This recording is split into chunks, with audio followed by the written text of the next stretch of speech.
お久しぶりのはずきです。お久しぶりのポンです。ちょっと色々あって投稿がだいぶ遅くなっちゃいましたが、ダリオンくん攻略やっていきましょう。ずっと待っててくれた方はありがとうなのポン。心が落ち着いたので動画投稿引き続き頑張っていきますのでよろしくお願いします。待っててくれる人も頑張ってって応援してくれる人もいるから頑張るのポン。さて今回はダークサルスダリオンくんの動きや攻略方法についてお話をしていきつつ討伐をしていきます。ダリオンくんは動きを覚えてしまえば比較的怖くない相手ですので、まだ攻略されていない方はぜひこの動画でダリオンくんの動きや攻略方法を確認していただければと思います。初討伐の時の録画ポンからちょっとぐだってるのはごめんなさいなのポン。さて今回準備してきた装備はこちら。以前の動画で作成しました。こちらの装備一式で戦っていきます。賛否両論多々あるとは思いますが、今となっては LC にメガドライ L をつけた構成でもいけるんじゃないかなって思います。ただ注意なのが倒されないことを第一に考えた方がいいので、ガーディロドライ L ダメージ耐性が 5% 下がるこの特殊能力はつけない方が無難です。つけている方は外してしまった方がいいかもですね。なんで倒されたらダメなのかは後でお話しするのポン。それではダリオンくんの動きを見ていきましょう。さあダリオンくん討伐頑張っていきましょう。さてまずダリオンくんは分身体を2体出してきますので、それぞれを攻撃していきましょう。2で分かれて攻撃していくといいですね。まっすぐにパンチをしてきます。こんな感じでパンチしてきますが、予備動作が大きいので落ち着いてガードしていきましょう。足元に赤いサークルが出ています。ここにキューブが落ちてくるのでタイミングを見てガードしていくといいですね。これガード難しいのポン。床をバンバン叩いてきます。1回目のパンチで次元山までを打ち、2回目のパンチを無敵時間で回避、3回目を次元山まで打ち切ります。いつもの3回連続ガードはできないのポン。横からビームも飛んできます。青い光が振り切ったらビームが飛んできますので、青いビームをよく見てガードしていきましょう。意外と速いポンから気をつけてなのポン。注意していきましょう。素早い横殴りのパンチです。広範囲になぎ払うようにパンチしてきます。全体的に攻撃スピードが速いポンね。最初の分身体の攻撃パターンは以上です。被弾しやすいところは攻撃が重なった時が多いかと思いますので、どの攻撃が最初に飛んでくるのか見極めていきましょう。攻撃パターンは少ないけど攻撃スピードが速くて重なって飛んでくるから結構忙しいのポン。倒した。残りの分身体も倒しに行きましょう。でいったなめこよし倒した。さあ前半戦の前半戦が終わりました。ここでダリオンくんが広範囲の爆発攻撃を仕掛けてきます。この爆発攻撃はサークル外に逃げるかガードでかわしていきましょう。ポンはとりあえずガードしてるのポン。ただ3回目はガードカウンターを入れることで DPS が稼げますので、しっかりと決めていきたいところです。分身体が腕を横に振った後に地面がドカーンします。気持ち遅めなイメージなのポン。さてここからは分身体が4体に増えますので、必ず1人1体を相手にするようにしてください。横から属性弾が飛んできます。離れすぎも同様にやってはいけないことなので近づいて攻撃しましょう。分身体が後ろに下がりました。オレンジの範囲にガード負荷の爆発攻撃をしてきます。範囲外に一旦逃げましょう。ダッシュなのポン。分身体が回りながら降りていきました。ダリオンくん本体からガード負荷の爆発攻撃が飛んできます。オレンジの範囲外に逃げるのポン。今ダリオンくんは北から東に移動しましたので、見えてる範囲が爆発範囲です。マップで見るとこんな感じです。かなりの広範囲が爆発しますが、時間には猶予があるので落ち着いて範囲外に逃げましょう。逃げるのポン。この時真ん中くらいにいると次が逃げやすいです。今度は東から北側に行きました。北側から見て広範囲のこの部分が大爆発しますので範囲外に逃げましょう。慌てずでも急いで逃げるのポン。2回の大爆発の後は先ほどと同じように分身体を攻撃していきます。さっき戦っていた場所に戻るように戦闘復帰していくと迷いにくいのでおすすめです。それでは分身体が4体になった時の新しい行動や注意点を見ていきましょう。頑張るのポン。分身体がぐるぐる回転し連続で攻撃してきます。回転一発目にガードカウンターから次元山まで打ちますが、次元山一発目が当たった瞬間にサイドガード、もう一度ガードカウンターを入れることができるので、そのまま綺麗に打ち切りましょう。ここも3回連続ガードカウンターはできないのポン。分身体4体といえば属性攻撃です。それぞれ異なった属性を持ち、当たってしまうとそれぞれに対応した状態異常にかかってしまいます。雷なら麻痺といった具合ですね。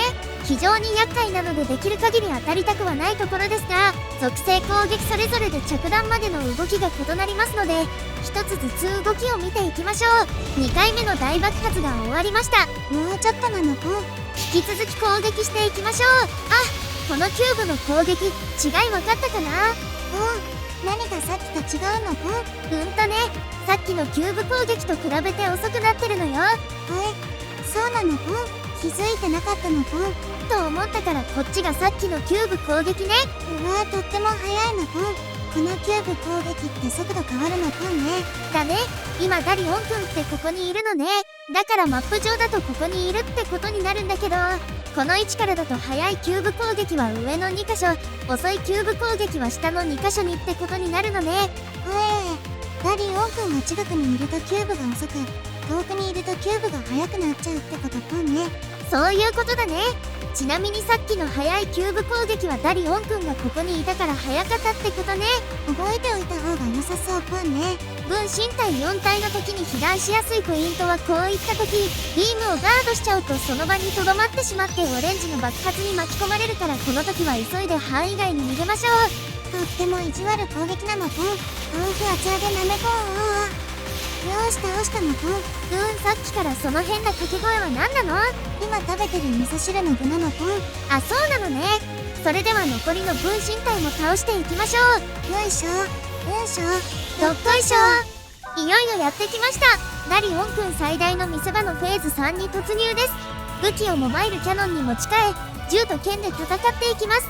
このモバイルキャノンの攻撃力は装備している武器の攻撃力と威力個性の数値で変わってきます。なので威力加減を 77% 持った威力加減盛りの装備を装備し直して戦うということも一つの選択肢ではありますが、それ以上にどのように動いていくのかが重要なので、動きをマスターした後でそれでも倒せないという方は準備してみましょう。今回はこれに気がつく前に戦っているぽんね。それではまずモバイルキャノンの扱いに対しての注意点をお話ししていきましょう。このモバイルキャノンは銃を撃ち続けることで黄色の弾に変化し、およそ2倍のダメージを与えられるようになります。ですがこれ、重要は重要なんですが、最重要ではないと私は考えています。どういうことなのぽん？ね、黄色の弾を維持しようとして被弾して倒されたりしたら元も子もないよってことだね。クエスト失敗しちゃうのぽん。それもそうなんだけど、私が言いたいのは超重要な弾。今出てる真ん中の敵を倒すことで入手できるワンショットブラスターの弾をなくしてしまうからなのね。ね、このワンショットブラスターって高威力で超重要な使い方をすることで討伐がとっても速くなるから絶対になくしちゃダメなのよ。それは厄介のぽん。あとダリオンくんっていかに効率よくたくさん切れるかっていうのが重要だから、それも覚えておいてね。切ることとワンショットブラスターが超重要ってことぽんね。とりあえずはそうだね。それではダリオンくんのフェーズ3の動きを見ていきましょうと思ったんですが、動きは前半も後半もあんまり変わらないですし、時間もあれなのでバッサリカット。いきなりブレイクなのぽん。じゃんじゃん切っていくのぽん。これで大ダメージを与えることができました。今度こそダリオンくんの動きを見ていきましょう。まずダリオンくんはブレイクやダウン後に必ずプレイヤーと反対方向に出現します。強制的にカメラが向くので分かりやすいですね。そしてまずは中央の敵を倒しワンショットブラスターを集め、ワンショットブラスターで分身体のシールドを破壊、コアを出現させます。コアを出現させるのぽん。はずきちゃん、今の分かったかな？どうも一定以上ダメージを与えるとコアが出現するみたいだね。だからなるべく早くコアを出したいからワンショットブラスターでシールドを割ろうねっていうことね。なるほどぽんね。じゃああとはとりあえずコアを集中攻撃なのぽん。だね。コアを攻撃しつつ分身体が近づいてくるのを待ってようね。で、この範囲爆発攻撃なんだけど、線の境目に立ってタイミングよく走り抜ける感じで避けていくといいかな。これ避けるギリギリのところがすんごいドッキドキなのぽん。できるだけ避けれるようになっておきたいね。中央の敵は優先して倒すっていうことを意識しすぎてるとこうなっちゃいます。一体のぽん。走行してると分身体が近づいてきます。この状態が攻撃のチャンスであり、討伐できるかどうかの重要な行動になります。できる限り最短最速でタックルを避け接近、5回から6回くらい切っていきたいところです。ちなみにこれは失敗例です。そうなの？ロックオンかけたままだったから横に飛んじゃってるね。最速で近づきたいポンね。それでは成功例を見てみましょう。分身体タックルからの先に回避ですぐ2段ジャンプ。後ろの弱点を切ると6回切れました。いつもこれをやっていきたいってことポンね。だね。私の場合はロックオンを解除すると避けやすいです。あとギリギリまで銃を撃つんじゃなくて少し早めに撃つのをやめてもいいかなって思います。1回切るだけで与えるダメージが大きく変わるからです。とにかく切ることを優先しようってことなのポン。だね。討伐タイムに大きく関わってくるので練習するのは主にここになるかなって思います。地面が紫に変化します。変化していった順にビームを打ってきます。これ早くて避けるの難しいのポン。慣れるまでよく被弾する技だね。こういう細かいダメージを放っておくと気がついたら倒されてしまうので、ダメージを受けたら細かく回復していきましょう。色が変わった床の境目に立ち、タイミングよく走り抜けます。前方広範囲が紫色に変化します。少しのための後、地面がドドーンします。これも最初はよくダメージ受けてたのポン。普段から前に出過ぎていると被弾しがちだから、やっぱり基本は後ろにいた方がいいね。この技で倒されちゃうことが多いから、回避優先で動いていくといいかなって思うよ。間に合わない時はダッシュで逃げるといいね。で、うまく取れてはいないんですが、先ほどから基本後ろで戦うとは言っていますが、前で戦った方がいい時もあります。それはもうすぐダウンするであろう時、ブレイクする時です。ダリオンくんダウン後にすぐ切れるようにするためですね。ただ、前に出るということは被弾しやすくなりますので、慣れるまでは後ろで戦った方が無難でしょう。もうすぐブレイクするっていうのはわかるポンけど、もうすぐダウンするっていうのもわかるのポン。ね。だいたい真ん中の敵が2回湧いた後にダウンするイメージだね。で、その時にワンショットブラスターの少しの無敵時間を使ってご利用していくっていうことが可能だから、やっぱりワンショットブラスターの弾をなくさないためにも倒されないことが重要になってくると思うよ。わかったのポン。今度やってみるのポン。長かったダリオンくん討伐もあとわずか。いよいよ最終盤です。ここからは通常の武器に持ち替えダリオンくんを攻撃していきます。ダリオンくんの攻撃パターンは3つだけ。床を3回どんどんしてきます。3回目は遅めなのポン。上からサークル内にキューブを振らせてきます。もうちょっとなのポン。気合で押し切るのポン。ダリオンくん怒りのフックもう空振りに終わった。長いので3倍速。あとはこれの繰り返しです。ダリオンくんが倒れるまでひたすら攻撃していきましょう。違うわ大丈夫なのポン。大丈夫よ、多分。絶対に倒してみせるのポン。来ました、最後のダウンです。ダリオンくんの HP ももうわずか。はずきちゃんもうちょっとよ。全速前進、勝つのよはずきちゃん。負けるなはずきちゃん。このまま倒しきってみせるのポン。あとちょっとなのポン。やった残り2秒ですが、無事にダリオンくんを倒すことができました。やったのポン。お手伝いをしてくれたフレンドの皆様、本当にありがとうございました。また一緒に頑張ろうなのポン。ということで、無事にダリオンくんを倒すことができました。あれやこれや試行錯誤しながら戦うのが本当に楽しかったのポン。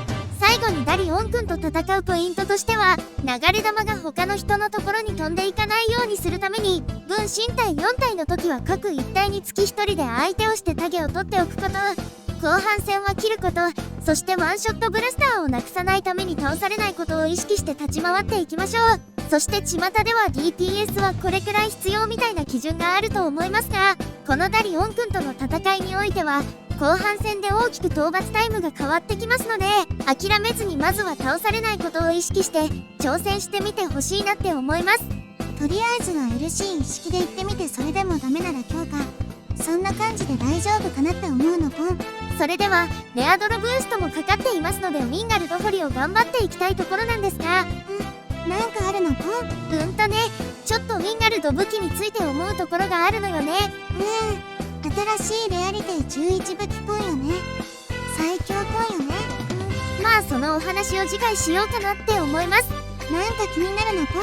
ヒントはこちらの動画です。ということで今回の動画はここまでです。また次回も会えることを楽しみにしています。ここまでのご視聴ありがとうございました。バイバイ。